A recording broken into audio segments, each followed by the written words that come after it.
Sabe o porquê que alguns comerciantes que vendem refrigerante na rua e que utilizam aquelas caixas de isopor para transportar o material colocam sal no gelo? Você não sabe? Então fica aí para o vídeo que eu vou te explicar.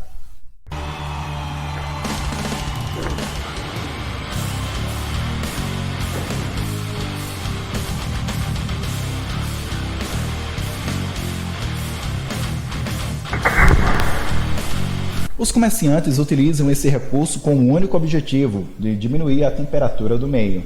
Nós sabemos que a água se solidifica a 0 graus Celsius, mas a partir do momento que se adiciona sal naquele meio onde se encontra o gelo, a temperatura que se encontrava a 0 graus Celsius passa a cair para -1, -2, -5, -9 graus Celsius. Isso acontece por quê? Porque as propriedades que nós denominamos de coligativas daquele solvente, que no caso da água que se encontrava solidificada, passa a ser modificada. A partir de qual momento? A partir do momento que se adiciona um soluto não volátil naquele solvente, que no caso foi adicionado o sal no gelo e alterou as propriedades daquele líquido que estava solidificado. Então, propriedades coligativas correspondem a um conjunto de propriedades que serão modificadas em um determinado solvente a partir do momento que se adiciona a este solvente um soluto não volátil. Então você deve estar se perguntando o que é um soluto não volátil. Um soluto não volátil é aquele que em temperatura ambiente não se vaporiza rapidamente, como por exemplo o sal, o açúcar, o mel, glicose.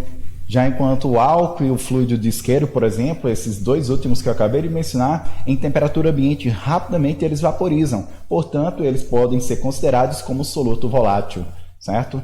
Então, como eu falei, são propriedades, as propriedades coligativas de soluções que dependem do número de partículas. Então, depende da quantidade de partículas que serão adicionadas ali no meio. Então, quanto maior a quantidade, maior será a alteração das propriedades coligativas daquele solvente. Então, um pouco de sal em água diminui a pressão de vapor, né, sobre a solução. A temperatura de ebulição subirá.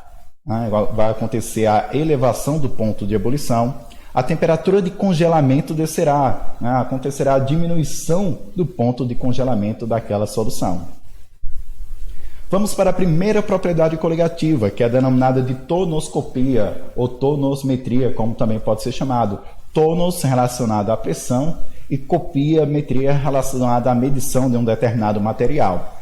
Tonoscopia corresponde ao estudo da diminuição da pressão máxima de vapor de um solvente.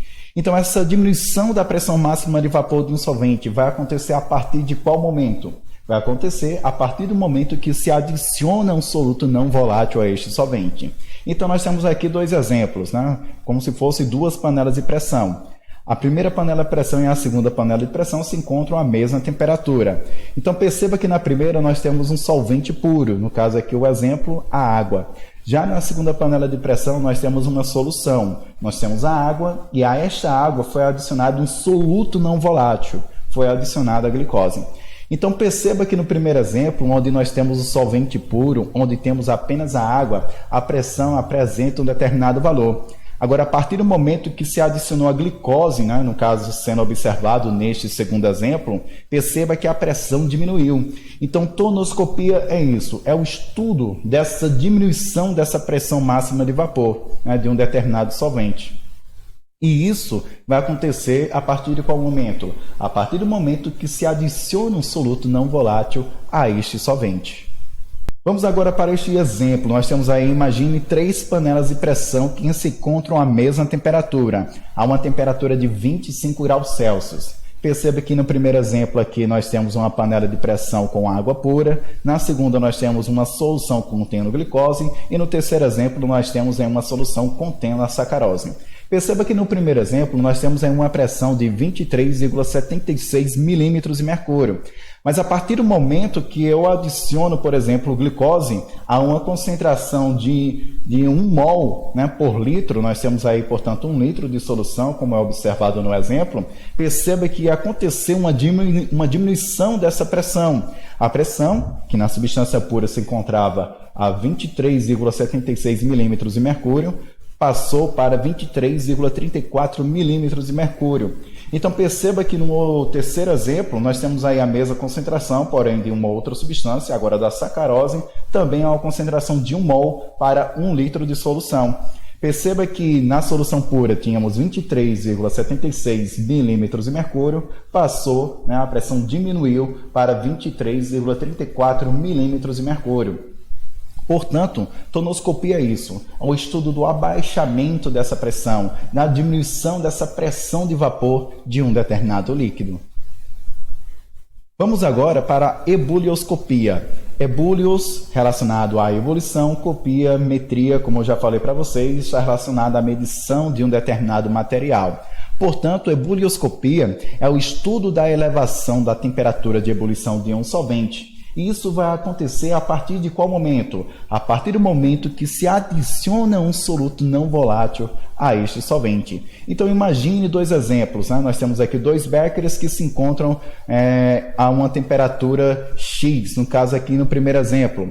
Então perceba que nesse primeiro exemplo, vamos supor que temos apenas água. Agora, a partir do momento que se adiciona um soluto não volátil a este solvente, a temperatura de ebulição acaba aumentando. Então vamos supor que nesse primeiro exemplo aqui, nesse primeiro becker, nós tínhamos apenas a água e nós sabemos que a temperatura de ebulição da água é 100 graus Celsius. Mas a partir do momento, por exemplo, vamos supor que foi adicionado sal a esta água. Então a partir do momento que se adiciona o soluto não volátil a esta água, a temperatura de ebulição que era 100 graus Celsius passa agora para 105, 110, 115 graus Celsius. Então, aconteceu uma elevação da temperatura de ebulição.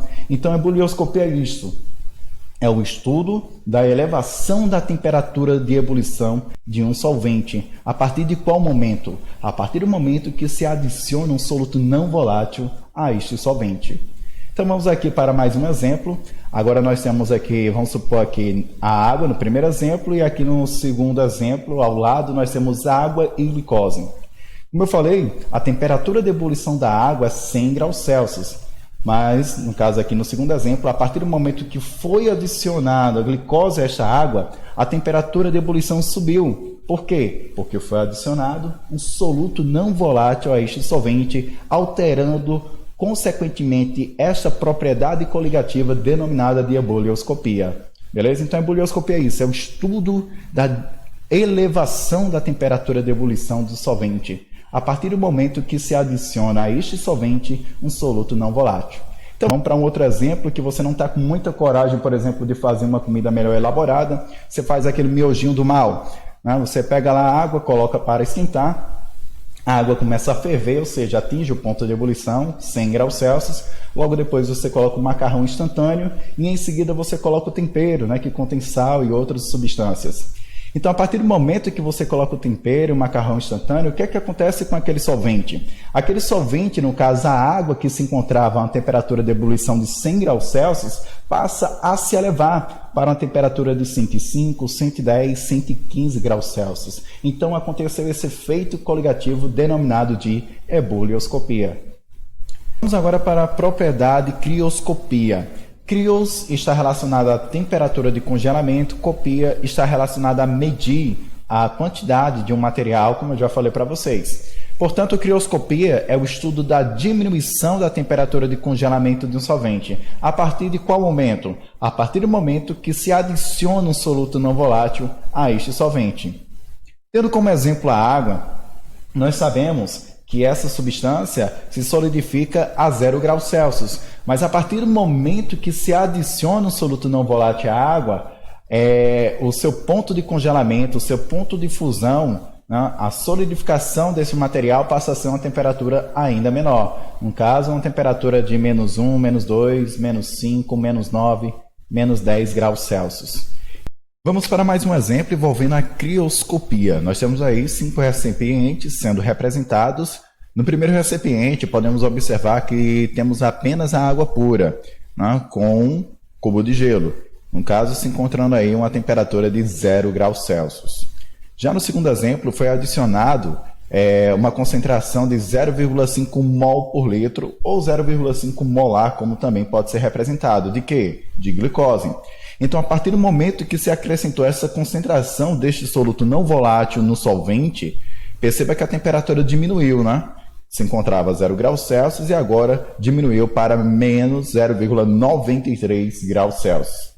Perceba que, acrescentando a mesma concentração de sacarose no solvente, obtivemos o mesmo valor, né, a mesma diminuição, que se encontrava a 0 graus Celsius e agora se encontra a menos 0,93 graus Celsius.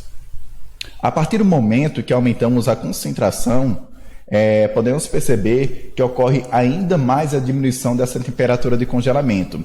Colocando-se agora 1 molar de glicose nesse solvente, perceba que diminui a temperatura para menos 1,86 graus Celsius.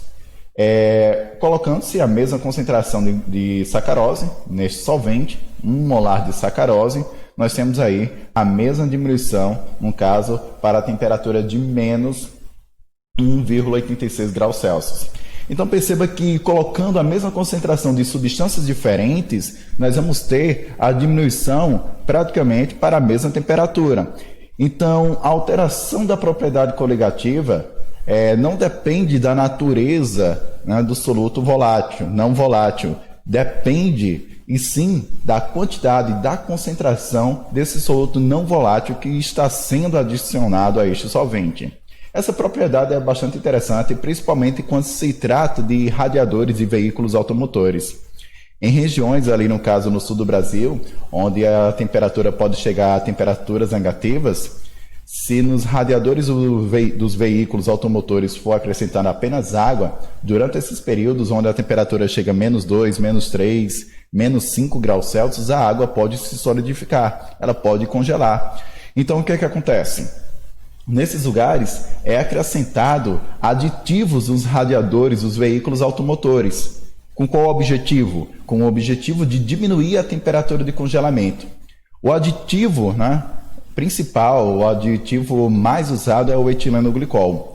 O etilenoglicol é misturado à água, então o etilenoglicol é o soluto não volátil, é colocado nesse solvente com o objetivo de diminuir a temperatura de congelamento, né, o ponto de fusão dessa substância. Então a água que se solidificava a 0 graus Celsius passa agora a se solidificar apenas a menos 15, menos 18 graus Celsius.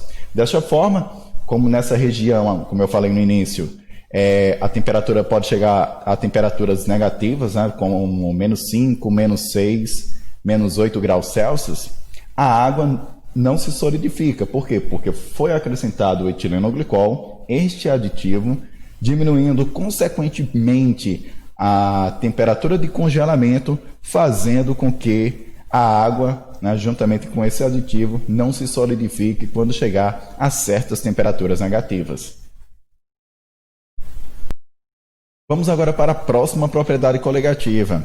Nela envolve o processo de osmose. Como você já deve ter estudado na biologia, osmose corresponde à passagem de solvente do lado menos concentrado para o lado mais concentrado, sem gasto de energia, através de uma membrana semipermeável. Então, como vocês podem observar, neste exemplo, nós temos aí uma solução diluída, do outro lado nós temos uma solução mais concentrada.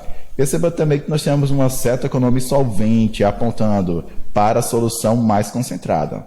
Isso significa dizer que o solvente vai partir da solução diluída para a solução mais concentrada com um único objetivo, com o objetivo de estabelecer a mesma concentração para ambas as soluções.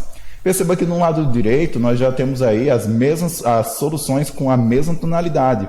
Isso significa dizer que a partir do momento em que o solvente passou para a solução mais concentrada, diluindo essa solução, perceba também que o volume acabou aumentando e, consequentemente, estabelecendo a mesma concentração para ambos os lados, beleza?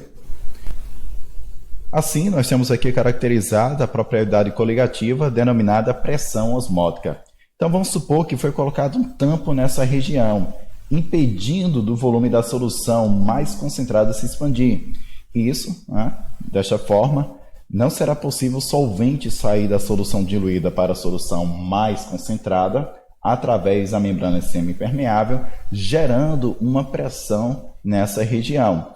Certo? E essa pressão, né, vai ser denominada de pressão osmótica, né, do solvente, a força que está sendo aplicada do solvente tentando atravessar esta membrana semipermeável para a solução mais concentrada. Então, pressão osmótica é a pressão externa que deve ser aplicada a uma solução mais concentrada, para evitar a sua diluição por meio de uma membrana semipermeável, beleza? Então, se você não compreendeu algum ponto que foi apresentado, volta o vídeo, certo? E qualquer coisa é só entrar em contato comigo que eu vou te ajudar. Valeu!